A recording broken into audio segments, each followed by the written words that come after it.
The Lallin Top Show is brought to you by Pagar Khata. Download the app now. मालिक, क्या इस बार भी late होगा पगार? पप्पू का, राजू का, छोटू का, सबके पगार का हिसाब करेगा तेरा मालिक मिनटों में। वो कैसे? पगार खाता के आकर्षक फीचर्स के साथ, क्योंकि स्टाफ खुश रहेगा तभी तो बिजनेस आगे बढ़ेगा। आज ही पगार खाता डाउनलोड करें।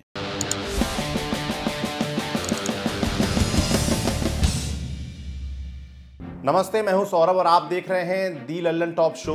सबसे पहले आज का वीडियो।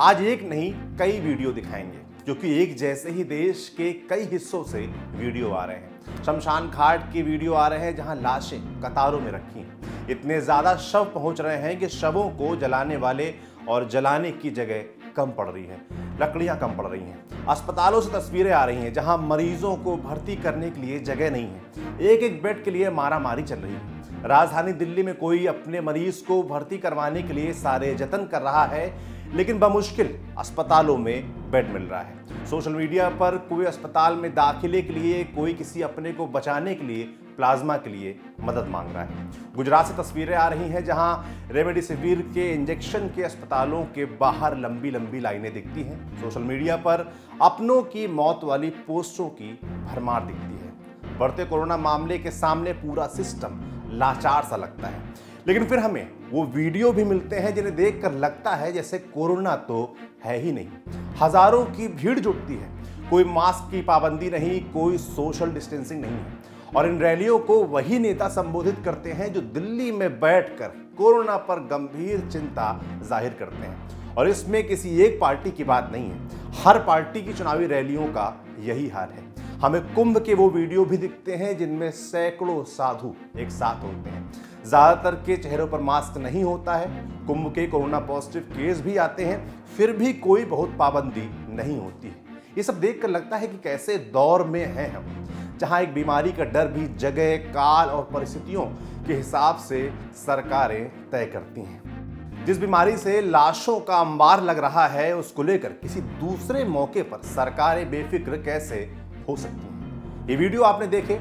बड़ी खबर में कोरोना से देश में बिगड़ते हालात पर आज चर्चा करेंगे, लेकिन पहले सुर्खियां।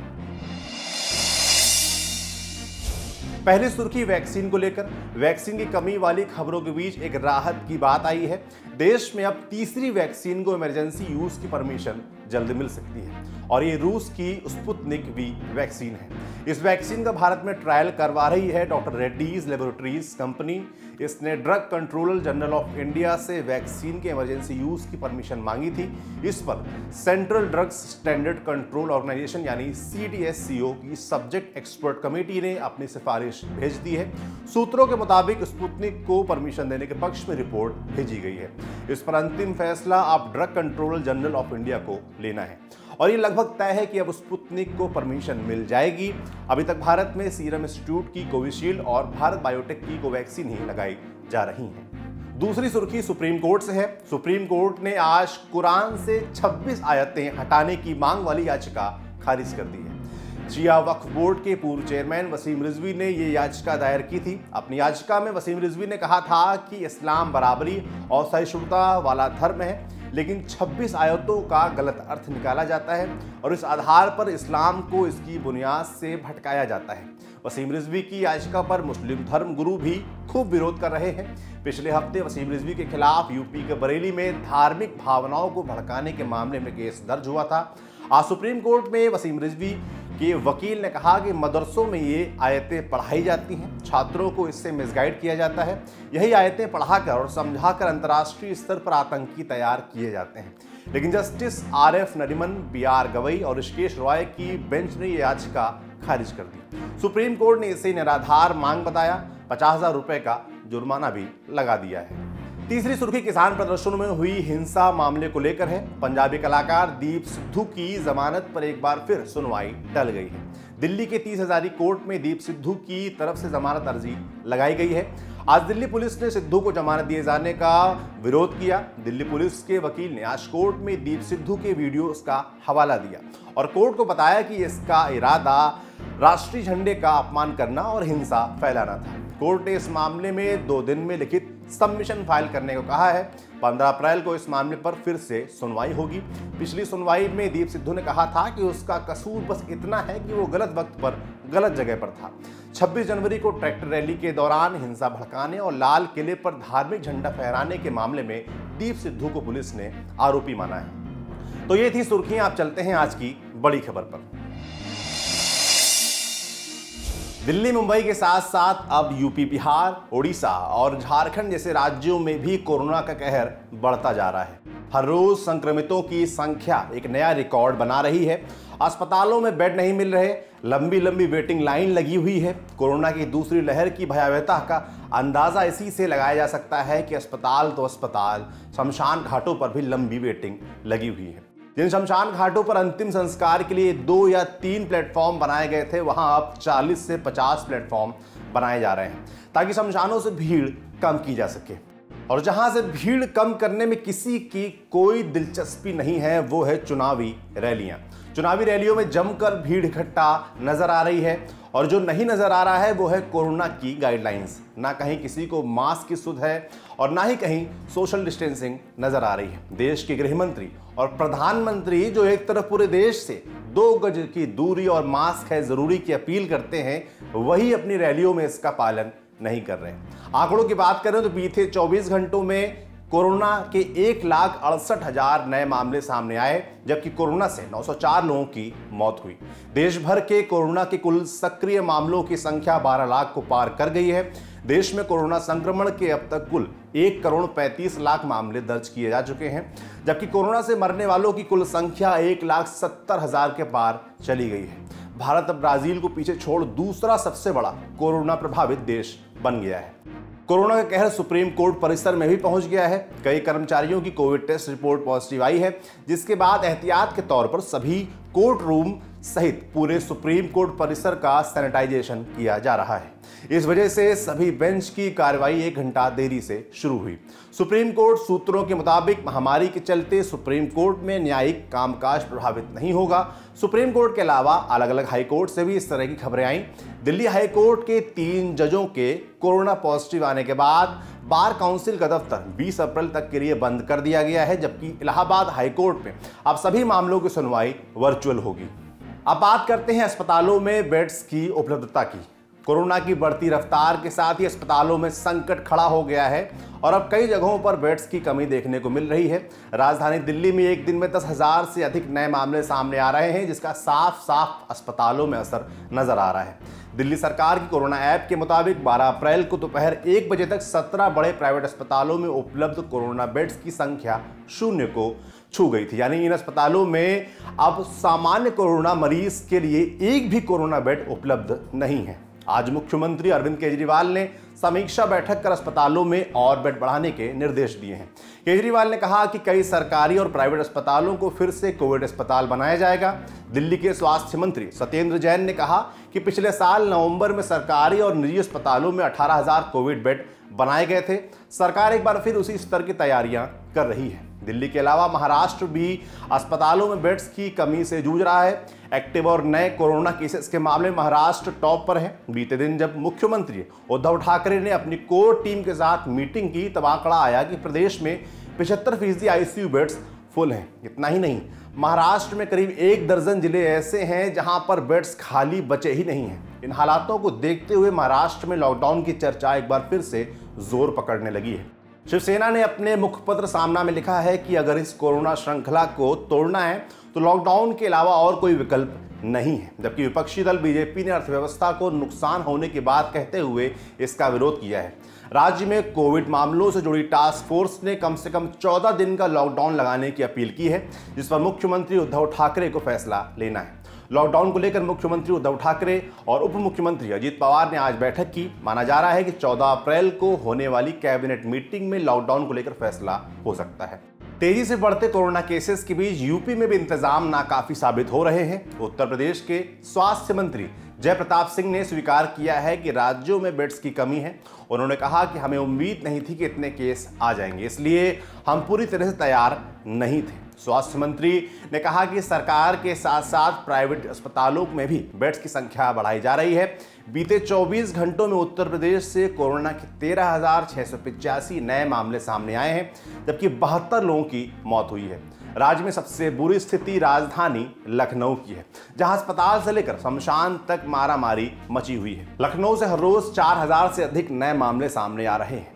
उत्तर प्रदेश के बाद अब बात गुजरात की। गुजरात हाईकोर्ट ने स्वतः संज्ञान लेते हुए कोरोना मैनेजमेंट पर विजय रूपाणी सरकार को जमकर फटकार लगाई है। चीफ जस्टिस विक्रम नाथ और जस्टिस भार्गव डी करिया की बेंच ने सरकार से पूछा कि रेमडेसिविर इंजेक्शन एक ही जगह पर क्यों मिल रहा है। साथ ही अगर अस्पतालों में बेड और ऑक्सीजन की सही व्यवस्था गुजरात सरकार मुहैया करा रही है तो फिर अस्पतालों के बाहर 40 एम्बुलेंस की लाइन क्यों लग रही है।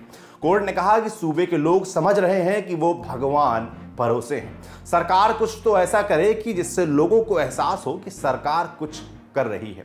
कोर्ट इस मामले पर अगली सुनवाई 15 अप्रैल को करेगा। ये थी दिन की बड़ी खबर। अब चलते हैं चुनावी राज्य बंगाल की तरफ। आज प्रधानमंत्री नरेंद्र मोदी ने बर्धमान में चुनावी रैली को संबोधित किया। पीएम ने कहा कि दीदी ने हार सामने देखकर नई रणनीति बनाई है। टीएमसी के लोग SC/ST को वोट डालने से रोकना चाहते हैं। साथियों, अपनी हार सामने देख अब दीदी ने एक नई रणनीति अपनाई है। दीदी की साजिश है कि शेड्यूल कास्ट, शेड्यूल ट्राइब और ओबीसी किसी को भी वोट ही नहीं डालने दिया जाए। दीदी की साजिश है इन वर्गों के लोगों को वोट डालने से रोकना और अपने गुंडों से छप्पा वोट डलवाना। गृह मंत्री अमित शाह ने भी आज पश्चिम बंगाल में कई रैलियां की। कलिम्पोंग की रैली में अमित शाह ने एनआरसी का जिक्र किया। उन्होंने कहा कि एनआरसी लागू भी होगा तो एक भी गोरखा की नागरिकता नहीं छिनेगी। एक साजिश यहाँ फैलाई जाती कि एनआरसी आएगी तो गोरखाओं को निकाल देंगे। अव्वल तो भी एनआरसी आई नहीं है, मगर मैं आपको कहकर जाता हूँ एनआरसी आए तो भी एक भी गोरखा को यहां से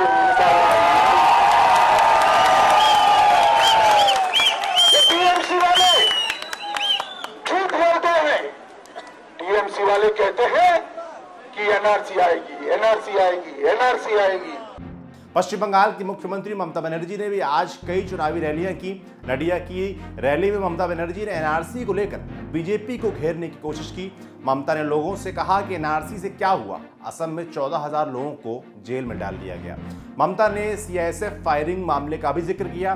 ममता ने कहा कि सीआईएसएफ में जिन्होंने गोली चलाई उनके नाम मुझे पता है और इसकी जांच कराई जाएगी।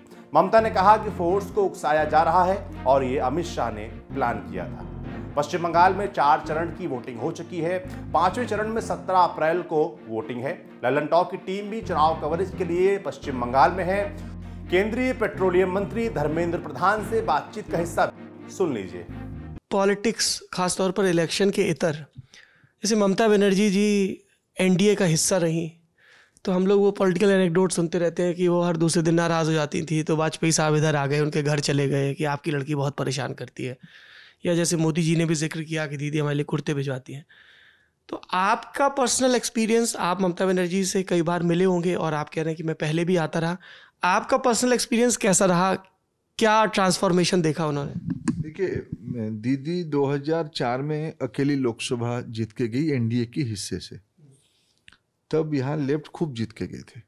वो 2004 में एनडीए का हिस्सा नहीं थे क्योंकि वो 2006 में हो गई। 2006 की जो विधानसभा हुई उसके बाद हो गई, वॉकआउट किया। क्योंकि इस्तीफा उन्होंने 2002 या 3 में भी एक बार दिया था। दे के फिर आई, फिर हम लोग त्रिपुरा की चुनाव इकट्ठा लड़े। मुकुल राय जी त्रिपुरा के टीएमसी के इंचार्ज होते थे, मैं पार्टी की ओर से इंचार्ज होता था त्रिपुरा की 2003 की चुनाव में। इसीलिए तब फिर दीदी से हमारी एक भेंट मुलाकात वहीं से शुरू होती है।